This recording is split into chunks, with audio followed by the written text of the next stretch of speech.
The clock on the wall of the administrative office made a sound like a dry bone snapping.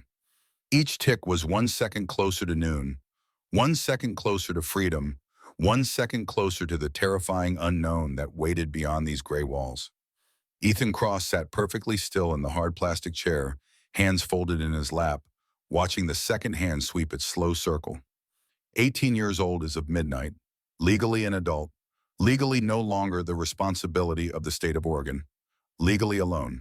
Rebecca Hartley sat across from him, her desk a buffer zone between childhood and whatever came next. She was 42, with tired eyes that had seen this scene play out 100 times before. Some kids walked out these doors with hope. Most walked out with nothing but a bus ticket and a prayer. Rebecca slid a thin manila envelope across the laminate surface. Her voice was quiet but firm, not unkind. "Ethan, this is it, the last of the paperwork." He stared at the envelope. Too thin to be a future, barely thick enough to be a past. The last week had been a blur of mandatory exit interviews and life skills workshops. They taught you how to write a check when you had no money to deposit, how to interview for a job when you had no address to put on the application, how to be a ghost in a machine that had already forgotten you existed. "There's one more thing," Rebecca said, tapping a perfectly manicured nail on the corner of a second envelope, this one thicker. "It's unusual. It came from the county tax office addressed to the agency as your guardian." Ethan didn't move. He expected a bill, a final tally of what the state had spent raising him, a receipt for a childhood nobody wanted. "It concerns your grandfather," she said softly. The name hit him like a stone skipped across still water. A single sharp impact, then ripples of memory he hadn't allowed himself to feel in years.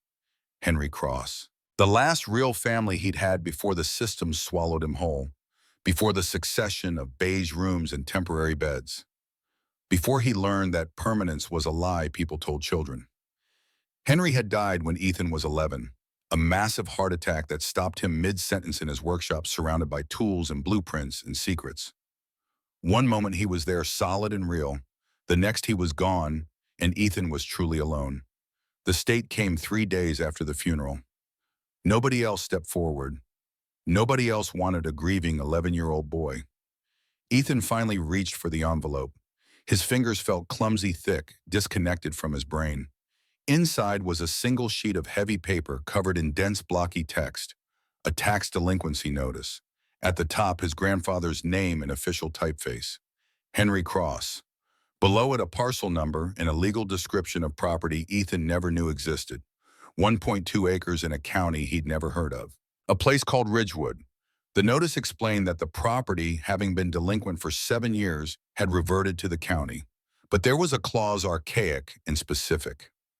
Because the registered heir was a minor under state guardianship at the time of reversion, the heir had a 30-day window upon reaching the age of majority to reclaim the property. The reclamation fee was listed at the bottom, $6. Ethan laughed. It wasn't a happy sound. It was a burst of air, sharp and bitter, escaping from somewhere deep in his chest. $6, he said. For what? A patch of weeds. From the satellite images, that's about right, Rebecca confirmed. She turned her laptop around to face him. On the screen was a grainy aerial photograph of flat, scrubby land in what looked like the middle of absolutely nowhere.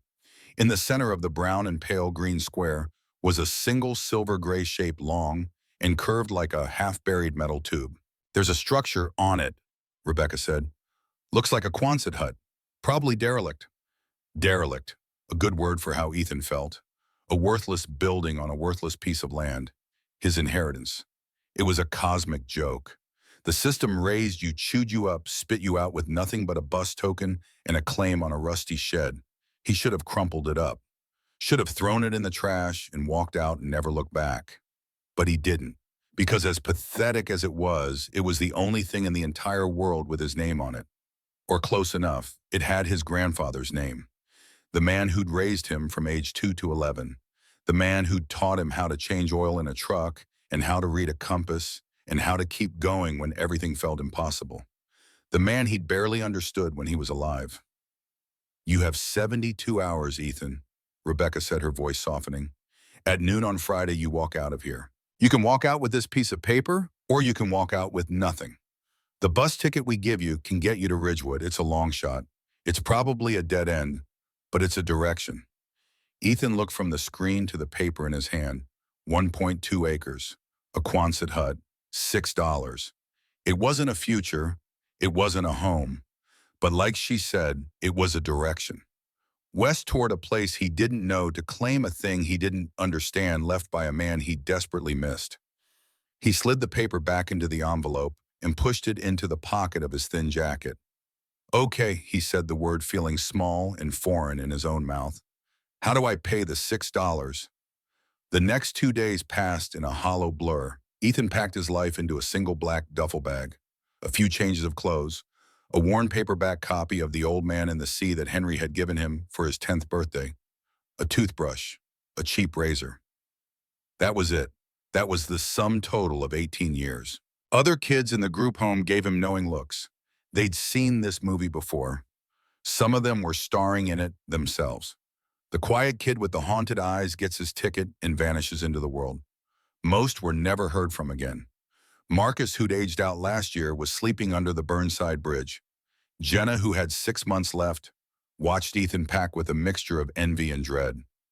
Rebecca met him at the door on Friday morning just before noon. She wasn't supposed to be there. Her job was done. But she stood there anyway, holding a thick Carhartt jacket she'd bought with her own money in a brown paper bag with a sandwich and a bottle of water inside. She didn't make a big deal of it, just held it out. It gets cold out there, she said. The bus leaves in an hour. She'd also handled the paperwork. Ethan's $6 paid via money order had been overnighted to the Ridgewood County clerk. The property was legally his, a fact that felt as surreal as a dream. Why are you helping me? Ethan asked, the question he'd wanted to ask for 2 days. Rebecca adjusted the strap of her purse, looking past him for a second at the long, sterile hallway he was leaving behind. Because my job is to make sure you're processed out of the system, she said, her voice clinical again. Then she met his eyes.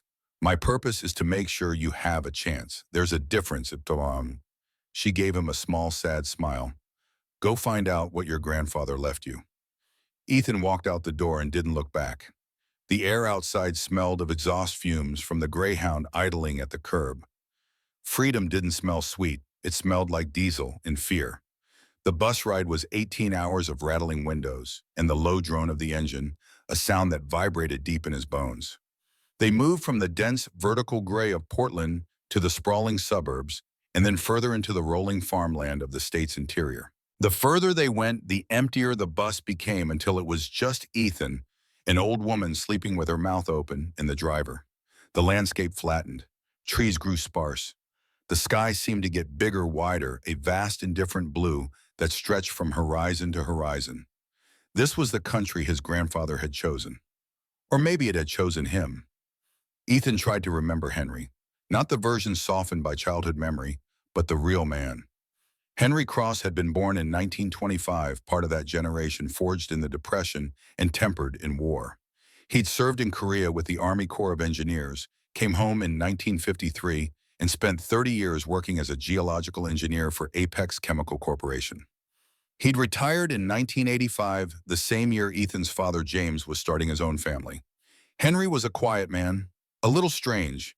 His hands were permanently stained with grease knuckles, scarred from a lifetime of work. He smelled of motor oil and soil and Captain Black pipe tobacco. There was a sadness in his eyes Ethan didn't understand back then, a weight the old man carried alone. He had a workshop behind a small house in the suburbs, a place Ethan wasn't allowed to go. Henry called it his lab. He was always preoccupied sketching things in notebooks, muttering about angles and load-bearing capacities and shielding. Ethan had thought he was just an eccentric old man, lost in his hobbies. Now he wasn't so sure. The bus finally hissed to a stop at a crossroads. There was no station, just a peeling sign that said Ridgewood, population 412, a gas station, with a flickering open sign and a diner that looked like it had been closed for a decade. This is you, son, the driver said, without turning around. Ethan grabbed his duffel bag and stepped out into the evening. The bus pulled away, its red taillights shrinking into the twilight, leaving him standing in a profound and sudden silence. The air was different here, clean and cold and carrying the scent of dust and something else, something vaguely chemical. He stood alone at the crossroads, a ghost who'd finally arrived at his haunting ground. The gas station clerk was a teenager with bored eyes and acne scars. He gave Ethan directions with a series of vague gestures. Old Man Cross's place. Yeah, I guess it's out on Old Service Road, about 5 miles. Nothing out there but dirt and that big tin can of his. 5 miles, of course. Ethan shifted the duffel bag on his shoulder and started walking, following a cracked asphalt road that dwindled into a gravel track.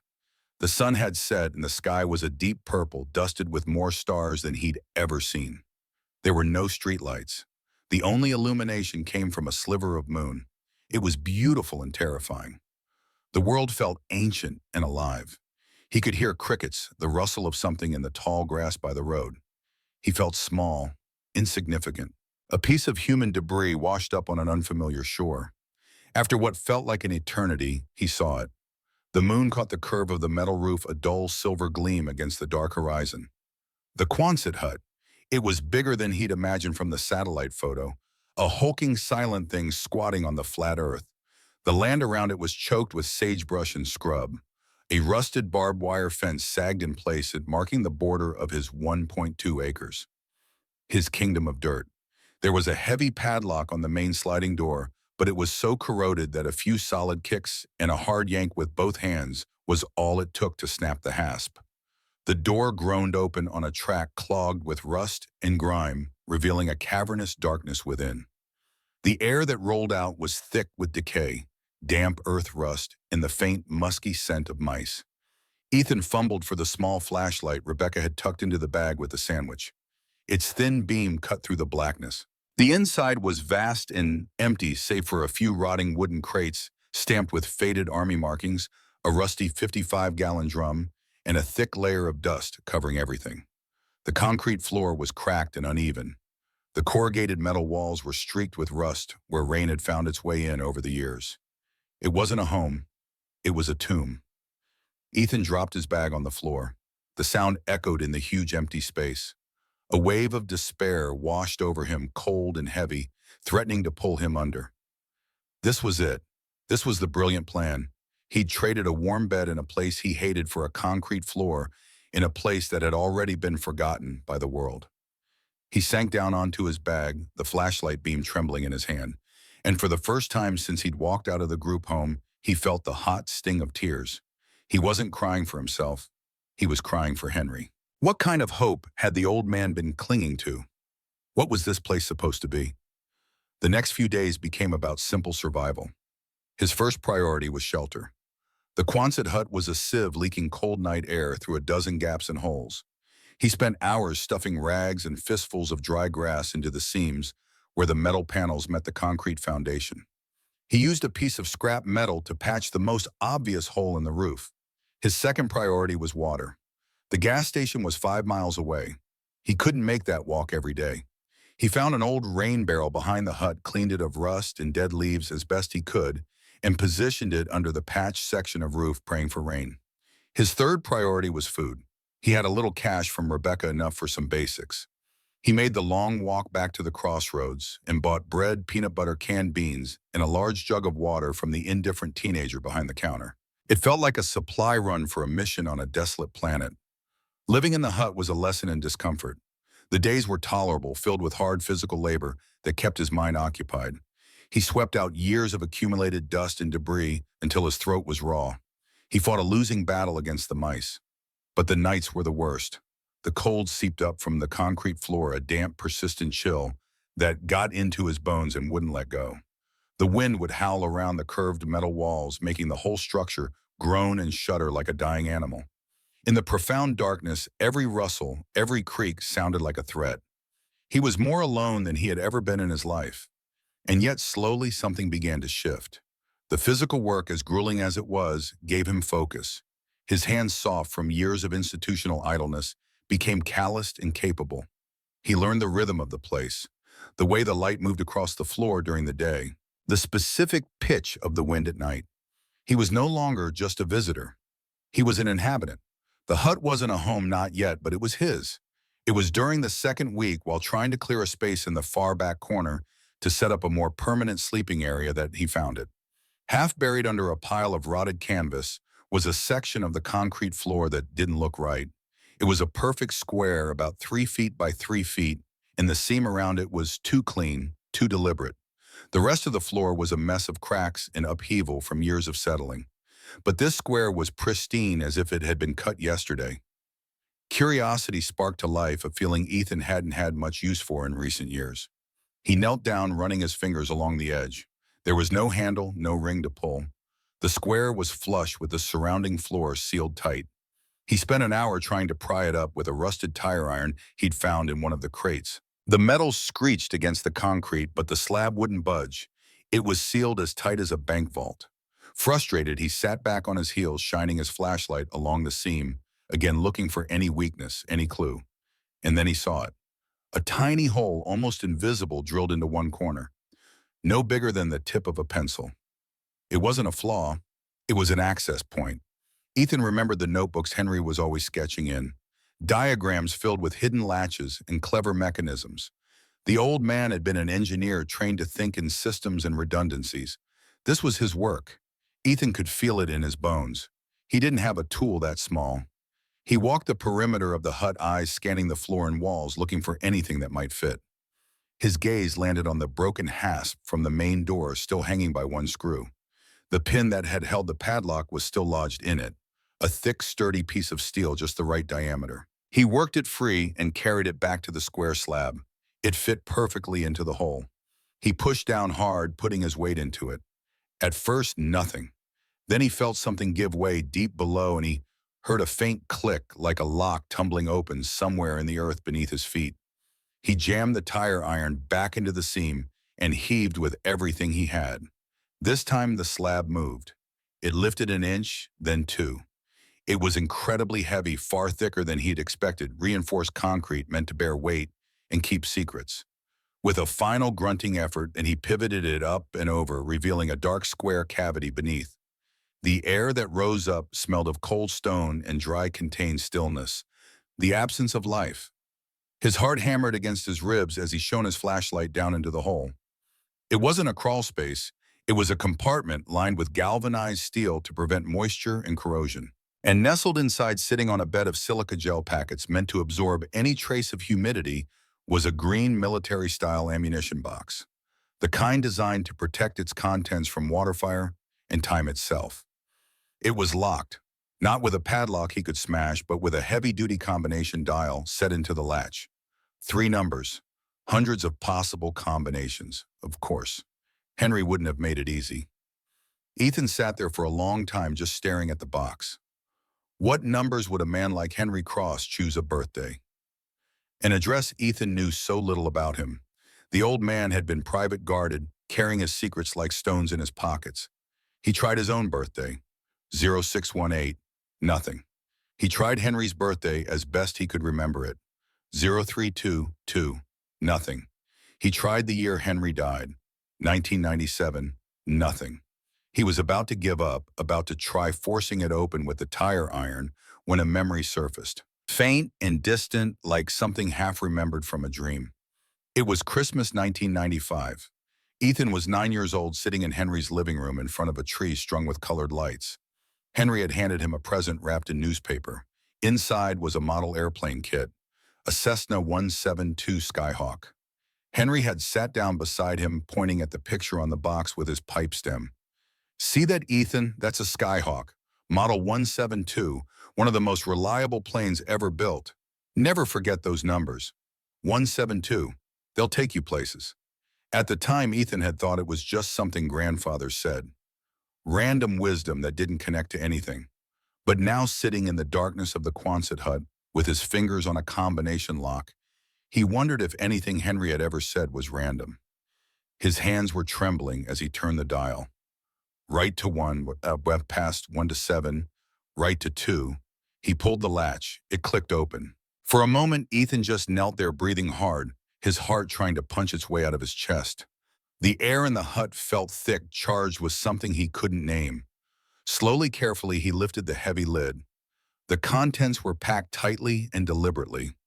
On top was a large envelope made of thick waxed paper sealed with red wax that had survived the years. His name was written on the front in his grandfather's spidery, precise handwriting. Ethan. Just his name in black ink that hadn't faded. Beneath the envelope, he could see the edges of what looked like stacks of paper bound with rubber bands, a small leather-bound book, and a single heavy old-fashioned brass key. Ethan lifted the envelope out with shaking hands. He broke the wax seal, and inside were several folded sheets of paper covered in that same familiar script. A letter, written by a dead man to a boy who hadn't been ready to listen. He took a deep breath and began to read. My dearest Ethan. Letter began in Henry's careful hand. If you are reading this, then it means two things. First, it means I am gone. For that, my boy, I am more sorry than you can ever know. Second, it means you were clever enough to find this. I knew you would be. You always had my eyes. You see the things other people miss. Ethan had to stop reading. His vision blurred, and he realized he was crying again. But these tears were different. They weren't tears of despair or loneliness. They were something else. Something that felt like being seen across the years by someone who'd known him better than he'd known himself. He wiped his eyes and continued. I have not left you much, Ethan. Not in the way the world measures wealth. This land, this ridiculous metal shed, they are a distraction, a shell. I had to make it look worthless so no one would ever look too closely. The world is full of people who only see value in things they can sell. You and I were different. We know some things are meant to be protected. The real inheritance is not this box. This is just the start. This Quonset is a lie. A big, ugly metal lie designed to hide the truth. Beneath your feet is something else entirely. I built it for you. I built it for us. A place to be safe when the world got loud. A place to weather the storm. The key in this box opens the door. The book has the coordinates, though you are practically standing on top of it. Find the northwest corner of the foundation slab 10 paces in. You'll find another surprise in the floor. Use the key. Go down, Ethan. Go down and see what I was really working on all those years. Be careful. Be smart. And do not trust anyone who comes asking about this land. They are not your friends. More will be explained. This is just the first step. All my love, Gramps. There was a postscript added in a shakier hand, as if written at a different time. You remember the Cessna 172, don't you? The number to open the box was just the beginning. When you go down below, remember this. 172 feet, that's how deep I dug. Deep enough that they'll never find it. Ethan read the letter 3 times, his mind reeling. A place beneath his feet.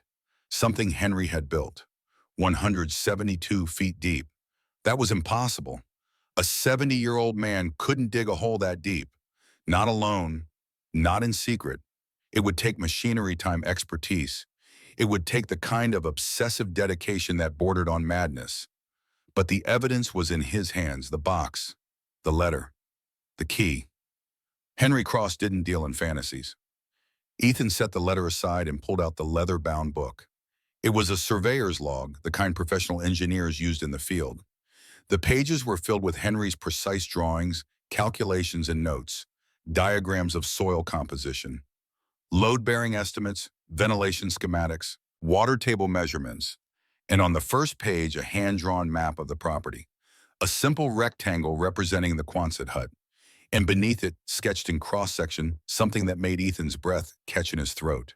A shaft, descending straight down from the northwest corner of the hut, 172 feet into the earth. At the bottom, a chamber, 20 feet by 40 feet. Reinforced walls, a sealed door. Henry had built a bunker, a real honest-to-God fallout shelter buried deep enough to survive anything short of a direct nuclear strike. And he'd done it in secret over the course of years while raising a grandson and keeping up the appearance of a normal retired life. The question wasn't what Henry had built. The question was why. Ethan grabbed the flashlight and the brass key and scrambled to his feet. His pulse hammered in his ears as he paced out the measurements from the journal. Northwest corner of the foundation slab, 10 paces toward the center of the hut, 5 paces from the north edge. He knelt and swept the dust away with his hand. And there it was. Not a square slab this time, but a heavy steel plate flush with the floor. 4 feet by 4 feet, edges barely visible. And in the center, an old-fashioned keyhole 2 inches in diameter, worn smooth from use.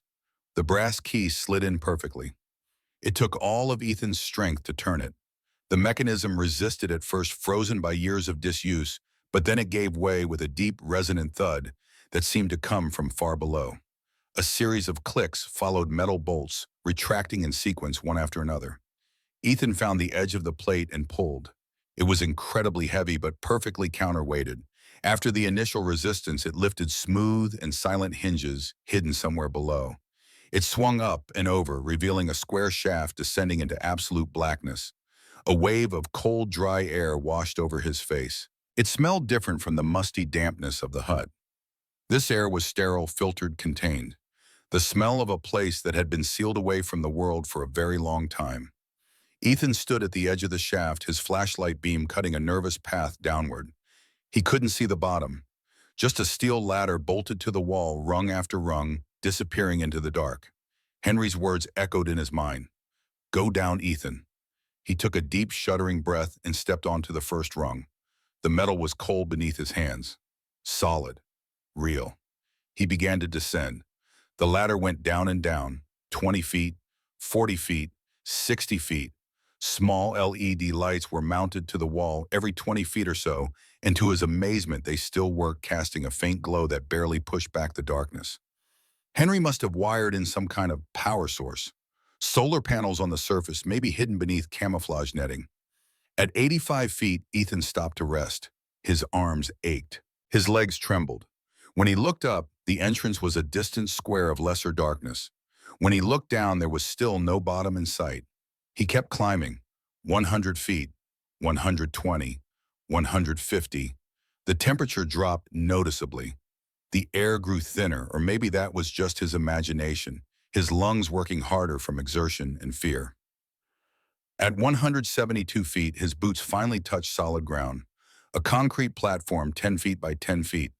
Ahead of him was a massive steel door, the kind you'd see on a bank vault.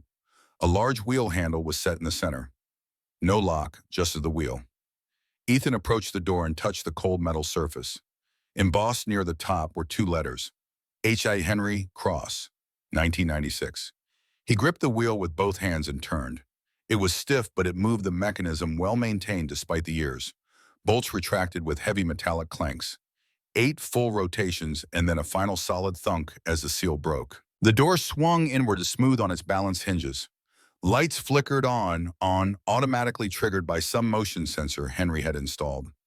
Warm air flowed out, carrying with it the faint scent of old paper and machine oil. Ethan stepped through the doorway into another world. It wasn't a crude shelter dug by a paranoid old man. It was a fully finished living space, clean and organized and utterly surreal. The walls were painted white. The floor was smooth, epoxy-coated concrete. The ceiling was 8 feet high, fitted with fluorescent light panels that hummed softly to life. The main room was 20 feet by 40 feet, just as the journal had shown. It was divided into sections by low walls and shelving units, creating distinct areas for different purposes. To the left was a living area, a cot with a vacuum-sealed mattress and blankets, a small wooden table with 2 chairs, a bookshelf filled with technical manuals, survival guides, and novels. Hemingway, Steinbeck, Cormac McCarthy, books about men alone in hard places. In the center was a kitchen and storage area. Metal shelving units held hundreds of canned goods, their labels faded but still readable.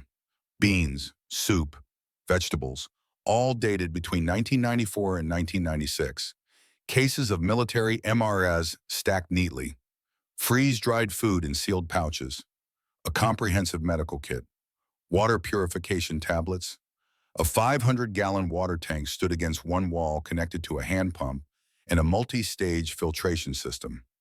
A gauge on the side showed it was still 80% full. Next to it, a small propane stove and a sink that drew from the tank. To the right was a workshop area, a sturdy workbench with a vise, a pegboard covered with tools, everything labeled and organized with the precision of a military man. Radio equipment sat on a shelf, a ham radio transceiver, a Yaesu model from the 80s, coiled antenna wire, instruction manuals, and in the back corner, an office. A solid oak desk that looked like it had come from Henry's old house. An office chair, a 4-drawer filing cabinet with a heavy padlock securing it. On the desk sat another ammunition box larger than the first. Next to it, a stack of notebooks. And in a simple frame, a photograph. Henry, his wife Ellen, and their baby son James, Ethan's father. Taken sometime in the early 60s when the world still made sense and the future held nothing but promise. Ethan walked slowly through the space, his hand trailing along the concrete walls. This wasn't thrown together. This was the work of years, careful planning, meticulous execution. Henry had built this place with his own two hands, one bucket of dirt at a time, one pour of concrete after another. He'd wired it for power, plumbed it for water, stocked it for survival. But survival, from what Ethan noticed, the air moving a gentle current that kept the space from feeling stuffy. He traced the sound to a ventilation shaft in the corner, a 6-inch PVC pipe, running upward, a small fan humming quietly inside. The diagram on the wall showed the complete system.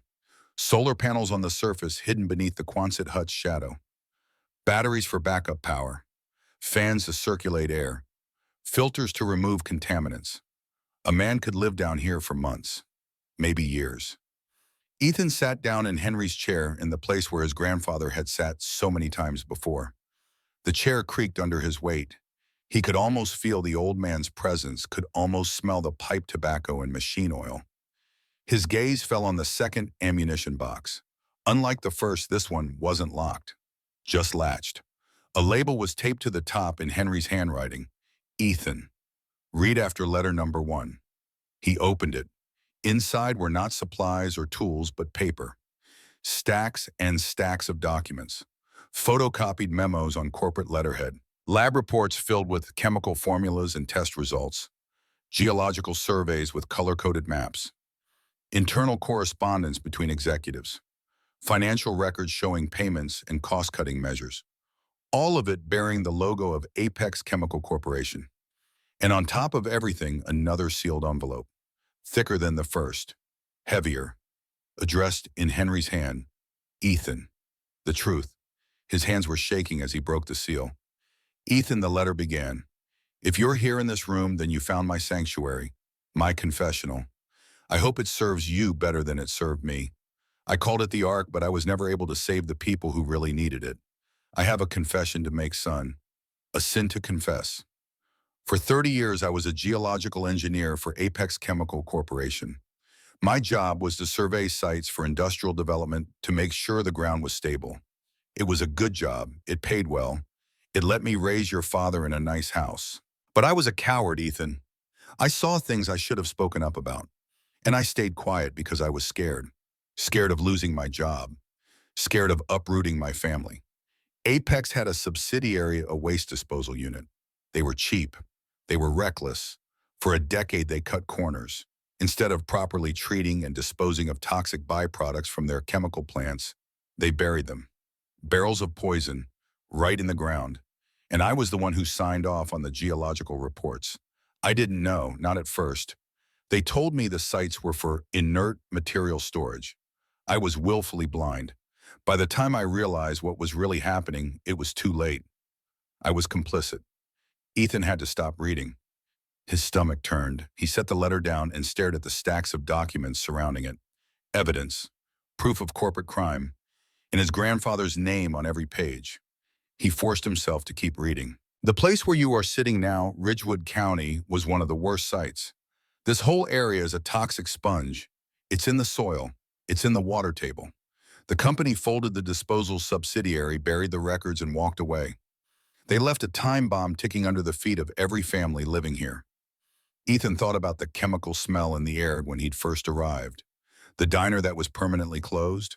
The population sign that read 412 impossibly high for the ghost town he'd walked through.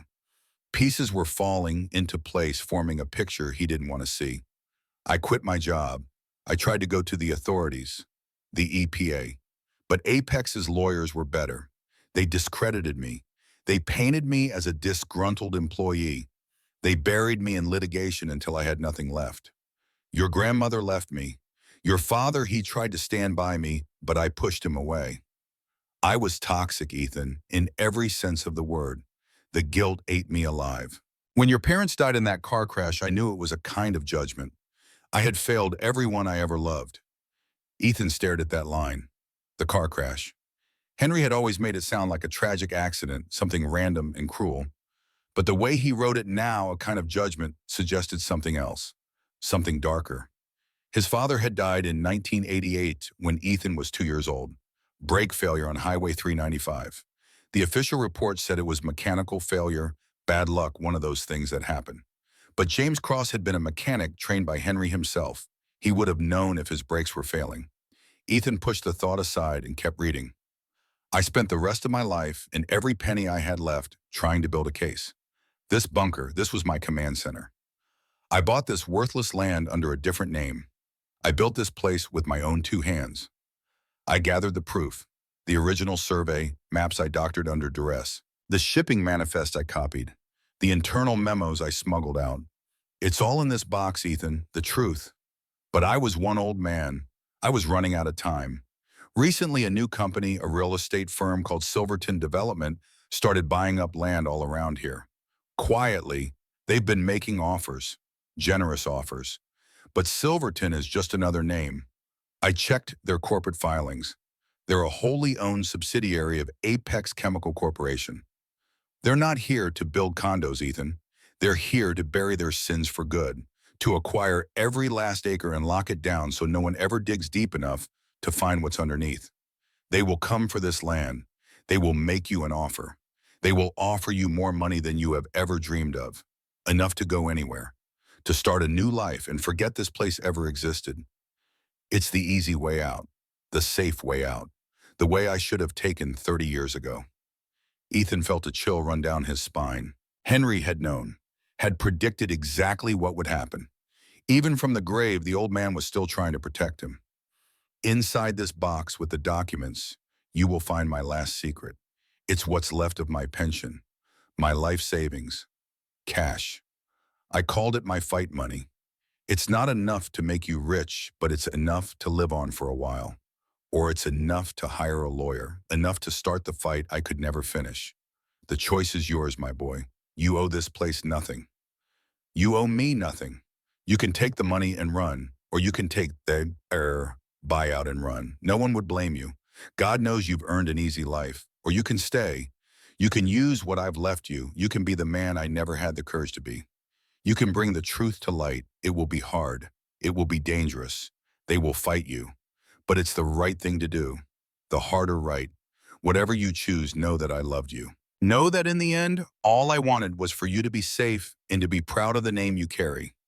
Your loving grandfather, Henry. Ethan slowly lowered the letter. He sat in silence for a long moment, the hum of the ventilation system the only sound. Then he reached into the box past the stacks of documents and pulled out what lay beneath. Wrapped in oilcloth were thick, dense bricks of cash. $100 bills banded and organized. He didn't count it, but there had to be $500,000 there. Maybe more. Everything Henry had saved over a lifetime of work set aside for a purpose that had outlived him. The fight money. Ethan thought about what he could do with that money. He could buy a car, rent an apartment in Seattle or Portland, enroll in community college, start over somewhere nobody knew his name or his history. He could be free of this place, free of the burden Henry had carried, free of the choice that was being laid at his feet. Then he thought about his grandfather, the quiet, sad man who'd been secretly a warrior. A failed warrior by his own admission, but a warrior nonetheless. Who'd spent his life consumed by a mistake trying to atone for it. Who'd built this bunker, this ark, not for himself, but for a grandson he wouldn't live to see grow up. This wasn't an inheritance. It was a baton being passed. A race Henry couldn't finish, handed off to someone who hadn't asked to run it. Ethan spent the night in the bunker, unable to climb back up the ladder, unable to leave the presence of his grandfather that still lingered in this place. He read through the documents. Page after page of corporate malfeasance. Memos discussing cost savings from illegal disposal. Lab reports showing contamination levels hundreds of times above safe limits. Maps showing 15,000 barrels buried across 3 sites in Ridgewood County, and on every geological survey, Henry's signature, Henry Cross, P.E., certifying that the sites were suitable for storage, giving Apex the cover they needed to poison the ground.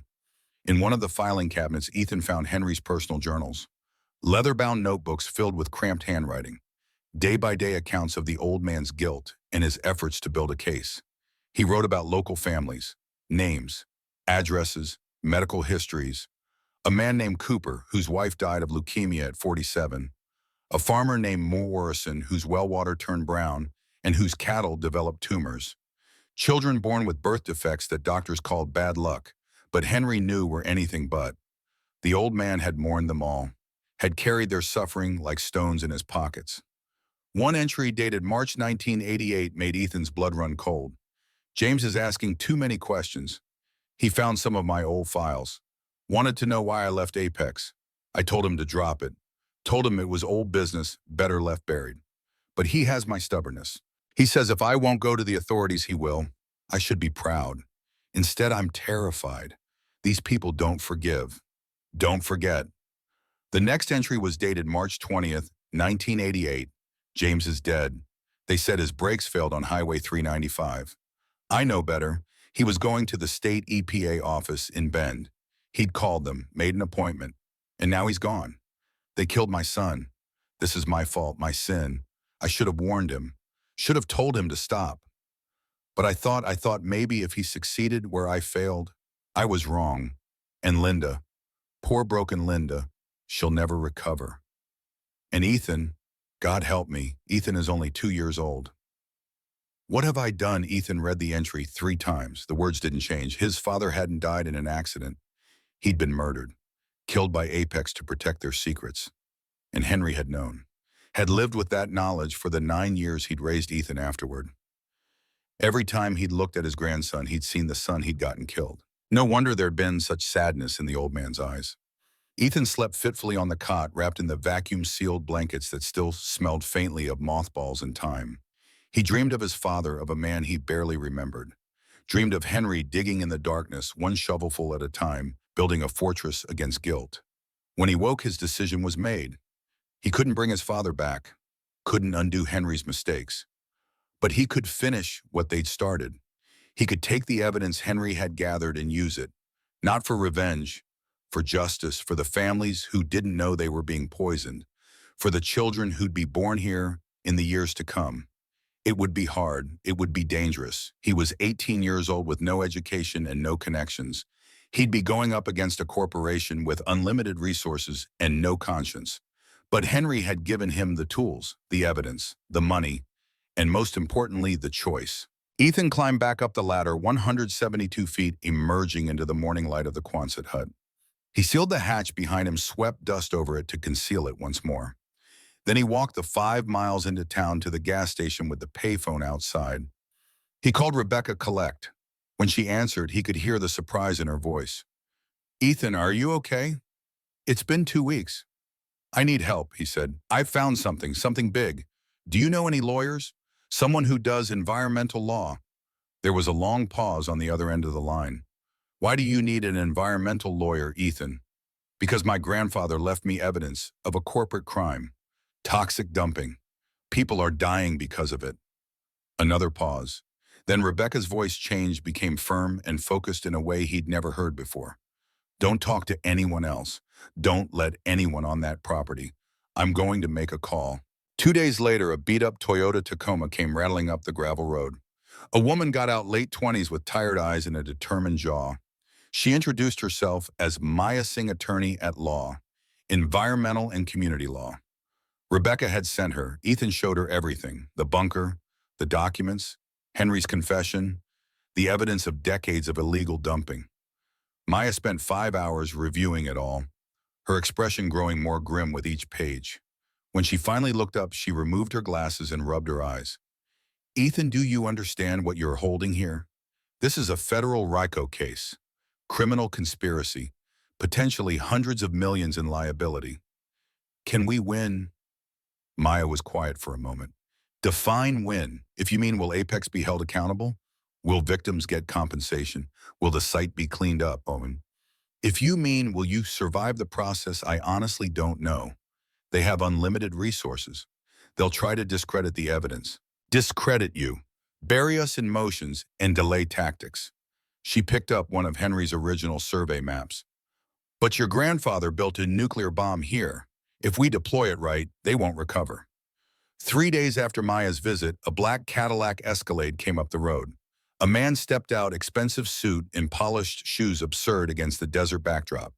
He introduced himself as Garrett Walsh from Silverton Development. He didn't waste time with pleasantries.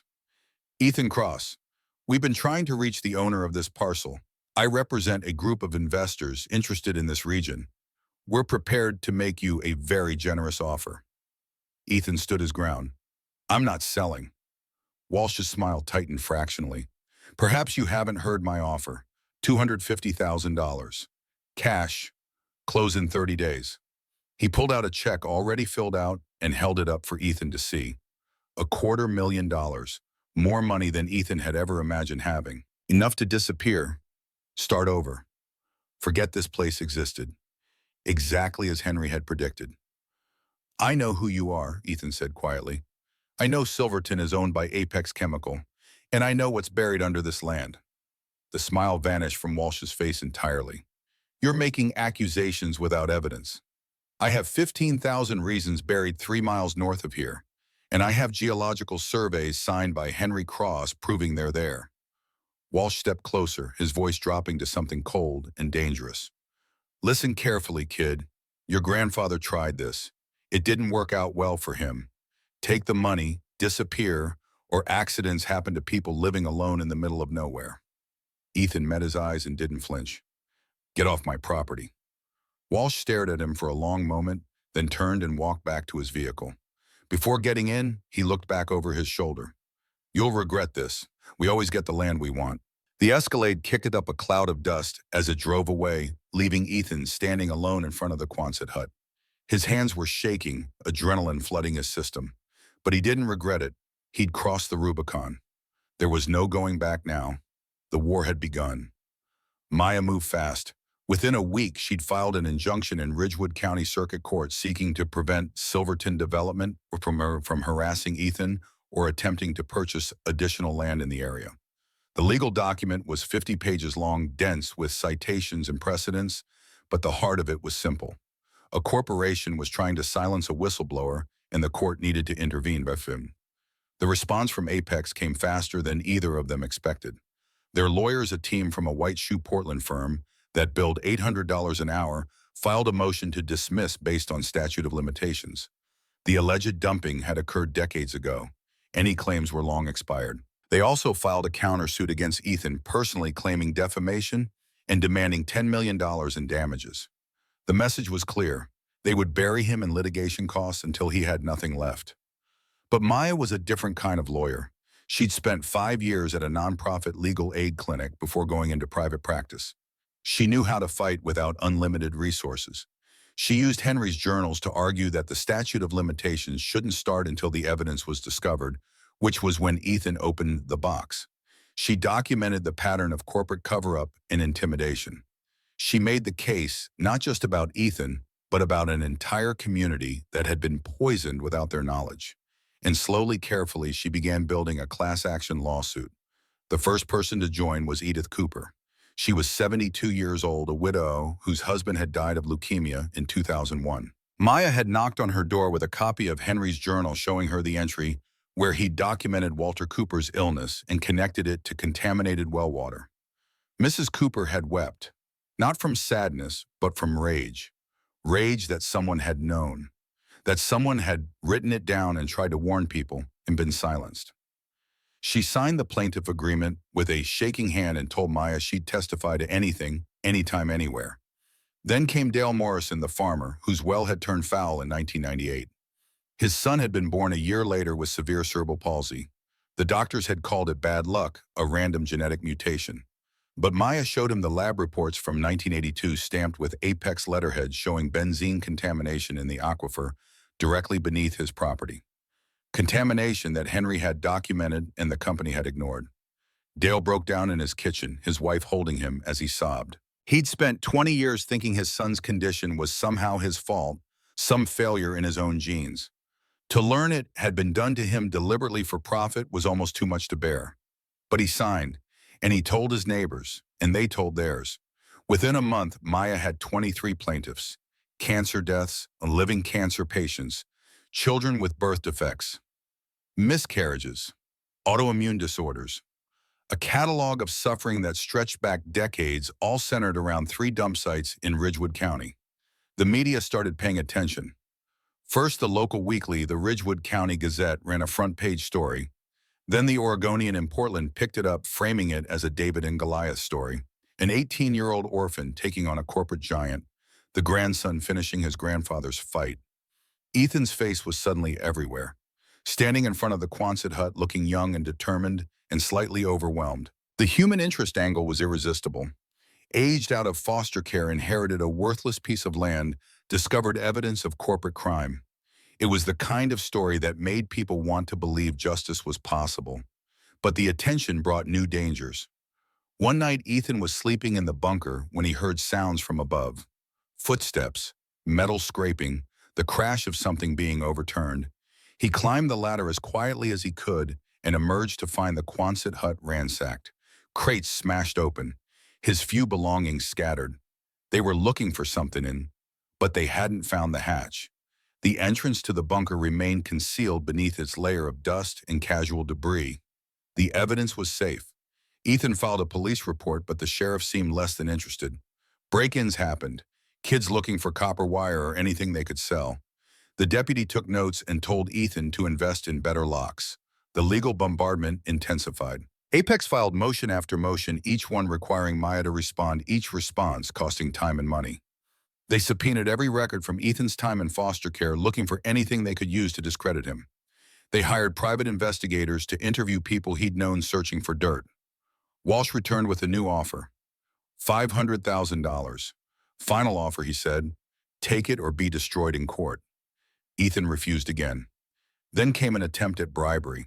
A private investigator approached Maya directly, offering her a $100,000 consulting fee if she dropped the case and convinced Ethan to take a settlement. Maya recorded the conversation and filed a complaint with the Oregon State Bar. The pressure was relentless. Ethan was living in the bunker full-time now, afraid to sleep above ground. He'd spent most of Henry's fight money on filing fees and Maya's retainer. The case was stalled in procedural quicksand, drowning in motions and countermotions, while Apex's lawyers ran out the clock. There were nights when Ethan sat at Henry's desk, a bottle of whiskey from the bunker's supplies in front of him, seriously considering surrender. Walsh's phone number was in his pocket. One call and it would all be over. He could walk away with enough money to start a real life, go to college, become someone other than the orphan with the rusty shed and the impossible fight. He understood now why Henry had given up in 1985. It wasn't cowardice, it was exhaustion. They were simply better at this than any individual could ever be. They had infinite resources and infinite patience and a corporate structure specifically designed to outlast human lifespans. One particularly dark night, Ethan called Rebecca. His voice cracked as he told her he didn't know if he could keep going. She was quiet for a long moment. Then she said, "Your grandfather didn't know either, but he tried. That's all anyone can ask. Whether you win or lose, Ethan, you have already done something that matters. You've stood up." After they hung up, Ethan sat staring at Henry's desk. Something bothered him, a feeling he couldn't quite name. He'd explored every inch of this bunker, cataloged every supply, read every document. But the feeling persisted, the sense that he was missing something. He started opening drawers, methodically checking for false bottoms, hidden compartments. The desk had 6 drawers. He'd been through 5 of them dozens of times. But the 6th, the bottom right drawer, had always stuck. He'd assumed it was just old wood swollen from humidity. Now he yanked it hard. Too hard. The drawer came completely out, and as it did, something gave way beneath it. A false bottom, just as he'd suspected. Hidden in the narrow space was a small cassette recorder, the kind Radio Shack had sold in the 90s. Next to it, a single cassette tape in a clear plastic case. A label on the tape read in Henry's precise hand, "Insurance. Play only if they come." Beneath the tape was a note. "Ethan, this is the nuclear option. I recorded this in 1983 at a meeting where I was pressured to sign off on the Ridgewood sites. They thought I was a good soldier. They didn't know I'd bought a voice-activated recorder the week before and hidden it in my briefcase. This tape is audio proof of criminal conspiracy. Brennan, the CEO, and Pierce, the VP of operations, discussing the illegal dumping program, discussing cost savings, discussing acceptable losses. If you're reading this, they've come for you. Use this, destroy them. Ethan's hands shook as he loaded the tape into the recorder. The audio quality was poor decades-old technology copying onto magnetic tape that had degraded over time. But it was clear enough. A conference room, the scratch of chairs, papers shuffling, then voices. A man, older, authoritative. Gentlemen, waste disposal costs are killing our margins. Pierce, what's your proposal? A younger voice, smooth and confident. We've identified sites in eastern Oregon. Low population density, Ridgewood County specifically. Geological surveys show stable bedrock. We can bury on site for $12 a barrel versus $400 for proper treatment. The older voice again. Legal exposure. Minimal if we're careful. Sites are remote. By the time anyone notices health impacts, if they ever do, the subsidiary dissolves. Trail goes cold. Henry, your assessment. A third voice. Quieter, reluctant. Henry's voice younger than Ethan had ever heard it, but unmistakably his grandfather. The geology is suitable for burial, but these are hazardous materials. Benzene, TCE, if they leach into the aquifer. The authoritative voice cut him off. That's a hypothetical. Pierce assures me containment protocol will prevent leaching. Absolutely, sir. Double-lined barrels. Henry, I should note for the record my concerns about. Noted. Now, are you signing off on geological suitability or not? Because if you're not comfortable, we can find someone who is. And frankly, Henry, at your age, finding new employment might be challenging. A long pause. Ethan could almost see his grandfather in that moment. A man in his 50s with a mortgage and a family and a career built over decades. Being asked to choose between his conscience and his livelihood. I'll sign. Good man. Pierce, proceed with the Ridgewood program. And Henry, this conversation stays in this room. Understood. Understood. The tape continued for another 10 minutes. Detailed discussion of dump sites. Quantities, timelines. Brennan and Pierce casually discussing the poisoning of an entire county as if it were a simple business decision, which to them it was.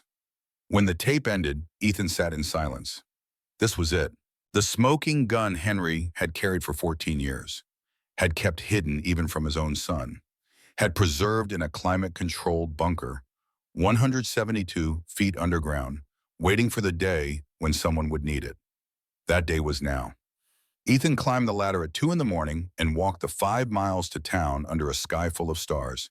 He used the payphone outside the gas station to call Maya. I have them, he said when she answered, her voice groggy with sleep. Henry recorded them. In 1983, Brennan and Pierce admitting to the whole thing. It's on tape. Maya was instantly awake. You have a cassette player. Play it for me. Right now. Ethan fed quarters into the phone and held the recorder up to the receiver. Even through the tinny payphone speaker, even across the poor connection, the tape's impact was undeniable. When it finished, Maya was silent for a long moment. Jesus Christ, she finally said. Ethan, this isn't just a civil case anymore. This is criminal conspiracy, federal RICO charges.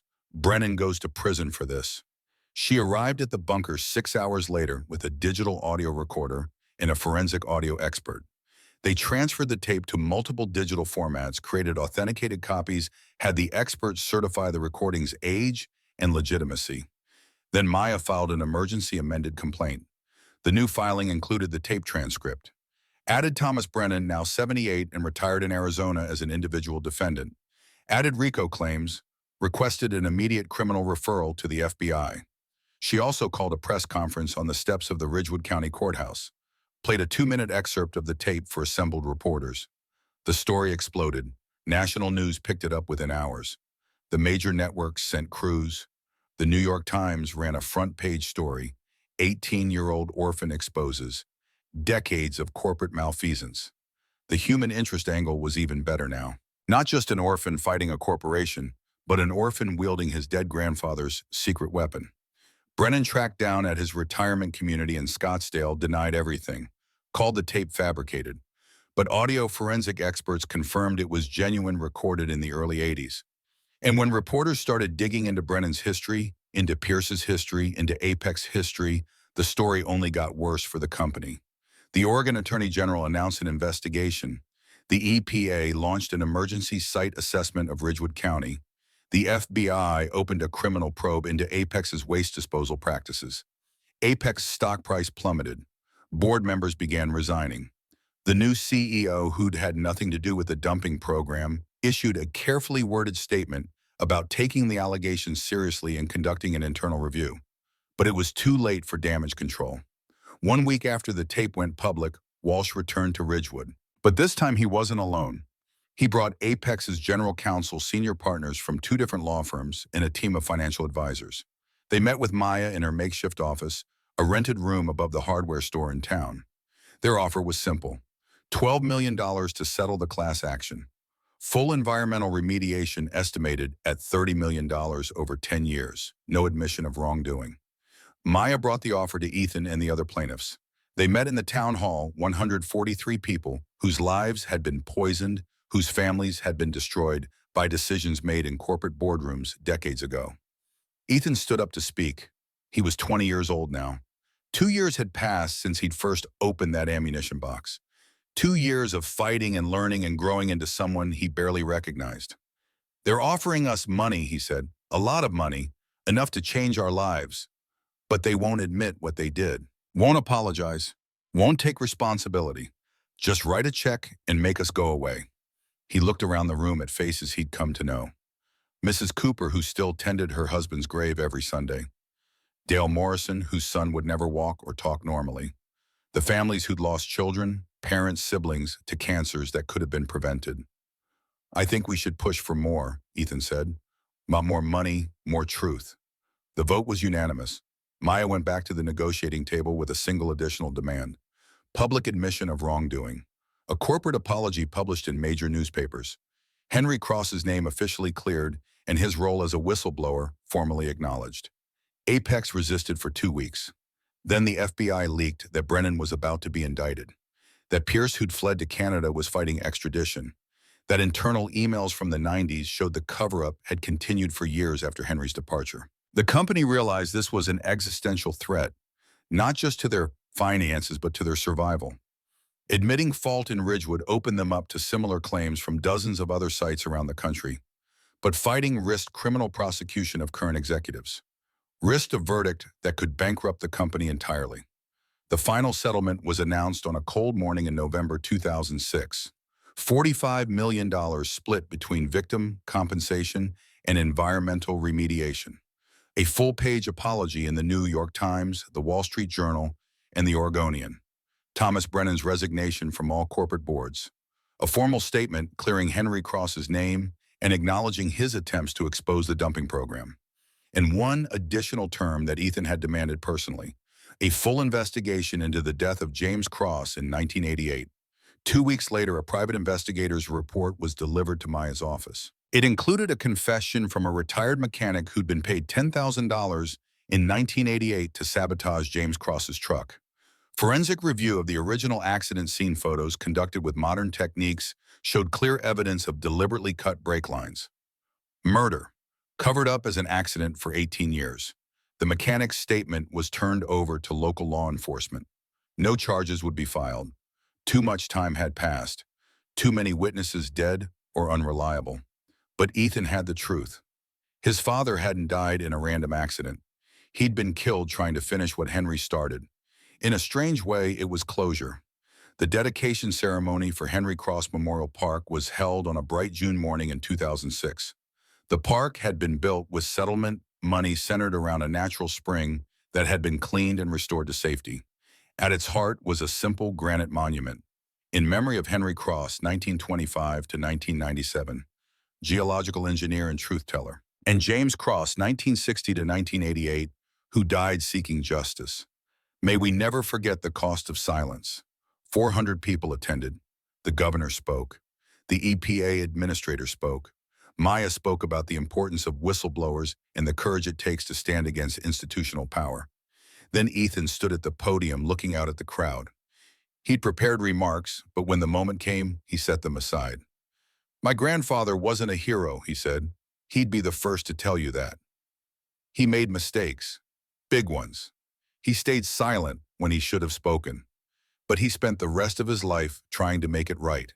He built a bunker, not for himself, but for me, for a grandson who wasn't old enough to understand what legacy meant. He gave me a choice, and he trusted that I'd make the right one. He paused, looking at the monument. He taught me that inheritance isn't about what we receive. It's about what we protect. He left me a piece of land, some documents, and a question. The question was, what will you fight for? I'm still answering it every day. The applause that followed was long and genuine. People weren't just clapping for Ethan. They were clapping for Henry, for James, for every person who tried to speak truth to power and been crushed for it. After the ceremony, Ethan walked through the park with Rebecca. She'd driven out from Portland for the dedication, taking a personal day from work. I'm proud of you, she said. When I handed you that envelope 2 years ago, I wasn't sure you'd survive. Most kids don't. I'm not sure I did, Ethan said. The person who walked out of your office doesn't exist anymore. Maybe that's not a bad thing. They stood by the spring watching families gather for a picnic lunch. Children playing, parents relaxing, people living their lives in a place that had been slowly killing them, now made safe. What will you do now? Rebecca asked. Ethan had been thinking about that. The Henry Cross Environmental Justice Center was up and running, converting the Quonset hut and the bunker beneath into a permanent facility. Maya served as executive director. They had a staff of 5 attorneys and 7 community organizers. They were already working on 3 similar cases in other states, helping whistleblowers come forward, helping communities fight back against corporate polluters. There's a girl aging out in Idaho, Ethan said. Rebecca sent her my way. Her parents died from exposure to industrial solvents, factory near Boise that dumped illegally for 20 years. She has documents her father kept, doesn't know what to do with them. Rebecca smiled. And you're going to help her. Someone helped me, seemed like the thing to do. They walked back toward the parking area where Ethan's truck was parked. Not the old Ford that had belonged to Henry, but a newer model, practical and reliable. He'd learned to value reliability over sentiment. Before she left, Rebecca hugged him tight. Your grandfather would be proud, she said, both of them. Ethan watched her drive away, then got in his own truck and headed back toward the property. The Quonset hut looked different now. Cleaned up, painted. A sign outside read Henry Cross Environmental Justice Center.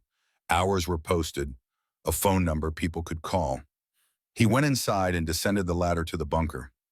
It was still mostly as Henry had left it, but they'd added filing cabinets, computers, a conference table. The place where one old man had waged a lonely war was now a command center for others fighting similar battles. Ethan sat at his grandfather's desk.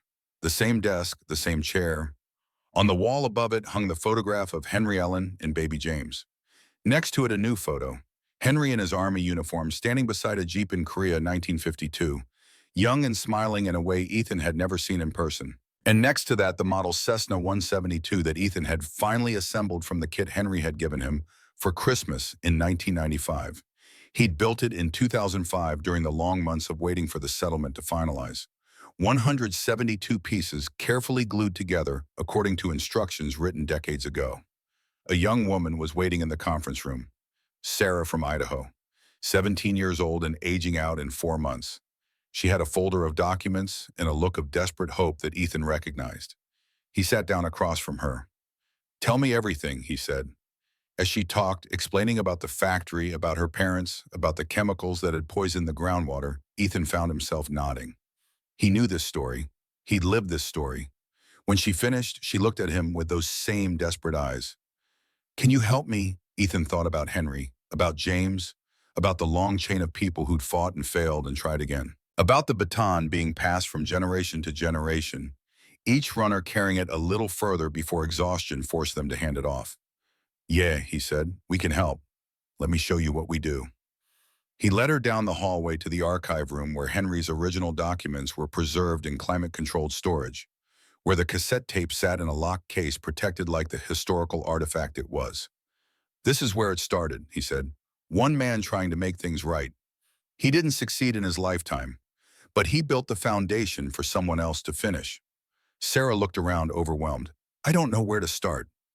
Ethan smiled. It was the same smile Henry must have had when he handed a 9-year-old boy a model airplane kit, and told him to remember the number. 172, the number that opened doors, that led to truth. That changed everything. Neither did I, Ethan said. But you learn. Come on, let's get started. That night after Sarah had left and the office was quiet, Ethan sat alone in the bunker one more time. He pulled out the journal he'd been keeping following Henry's example, documenting the cases, the victories, the setbacks, creating a record for whoever came next. He wrote about Sarah, about the Idaho factory, about the long road ahead. Then he closed the journal and pulled out the final letter he had found, the one Henry had left in a sealed envelope, marked "Do not open until you're ready." Ethan had carried it for 2 years, waiting for the right moment. Maybe this was it. He broke the seal. The letter was short. "Ethan, if you're reading this, then you chose the hard road. I knew you would. You have my stubbornness, my inability to let injustice stand unchallenged. I'm sorry for the burden I placed on you. Sorry you had to grow up so fast. Sorry you had to fight a battle that should never have been yours. But I'm not sorry I left you the choice. Because choosing is what makes us human. We can take the easy path or the hard one.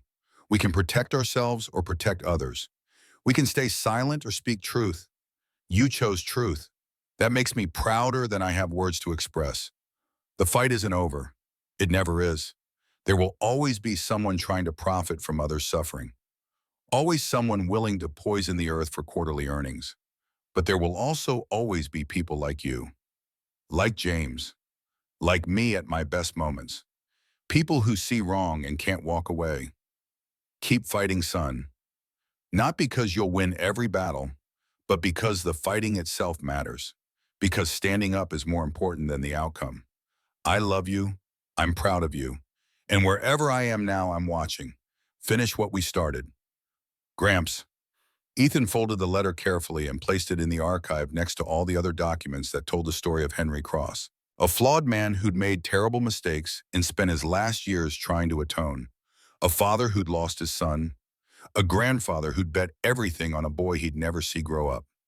He climbed the ladder one more time, sealed the hatch, and stepped out into the night. The desert air was cool and clean. Above, more stars than anyone could count stretched from horizon to horizon. Somewhere out there, other people were being poisoned. Other families were suffering. Other truths were being buried. But somewhere out there, other people were also finding hidden boxes and secret letters and the courage to fight back. The baton kept moving. The race continued. And Ethan Cross, 20 years old and tired but not broken, was ready to run his leg. He locked the Quonset hut and climbed into his truck. Tomorrow he'd start working on Sarah's case. Tomorrow the fight would continue. But tonight he let himself feel what he'd been holding back for 2 years. Pride, grief, gratitude. Love for men he'd never fully known, but who'd shaped everything he'd become. "Thanks, Gramps," he said quietly to the empty desert. "I'll finish it. I promise." The engine started with a reliable rumble. Ethan put the truck in gear and drove away from the property, leaving behind the bunker and the evidence and the ghosts of 2 generations. But he'd be back tomorrow, and the day after, and every day until the work was done. Because that's what you did when someone handed you a legacy. You carried it forward, you passed it on. You made sure the sacrifice meant something. Ethan Cross had inherited a piece of worthless land and $6 worth of trouble. He'd turned it into a movement, into hope, into proof that one person armed with truth could change the world. Not overnight, not easily, but absolutely undeniably possible. The fight for Ridgewood was over. The fight for everywhere else was just beginning, and he was ready.